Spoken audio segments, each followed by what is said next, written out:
মোনাজাত করেও বাঁচতে পারল না বরিশাল। সিলেটে টসে হেরে আগে ব্যাট করতে নেমে নির্ধারিত ২০ ওভারে ৫ উইকেট হারিয়ে ১৯৭ রান সংগ্রহ করে ফরচুন বরিশাল। দলের হয়ে ২৯ বলে অপরাজিত ৬১ রান করেছেন কাইল মায়ার্স। জবাবে খেলতে নেমে ৭ উইকেট হারিয়ে ইনিংসের শেষ বলে জয়ের বন্দরে পৌঁছে যায় রংপুর রাইডার্স। শেষ ওভারে জয়ের জন্য রংপুর রাইডার্সের প্রয়োজন ছিল ২৬ রানের। কাইল মায়ার্সের করা ২০তম ওভারের প্রথম বলেই ছক্কা মেরে রাইডার্সদের স্বপ্ন দেখাতে শুরু করেন নুরুল হাসান সোহান। পরের ৪ বলে আরও ৪ বাউন্ডারি হাঁকিয়ে সমীকরণ সহজ করেন তিনি।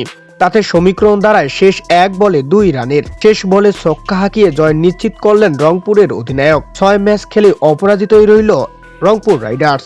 তো দর্শক, আপনাদের কাছেই প্রশ্নটা রেখে গেলাম, এবারের বিপিএল ট্রফিটা কার হাতে উঠবে বলে আপনি আশা করেন তা জানিয়ে দিবেন আমাদের ভিডিওর কমেন্ট বক্সে। চ্যানেলটিতে নতুন দর্শক হয়ে থাকলে চ্যানেলটি সাবস্ক্রাইব করে পাশে থাকবেন। ধন্যবাদ।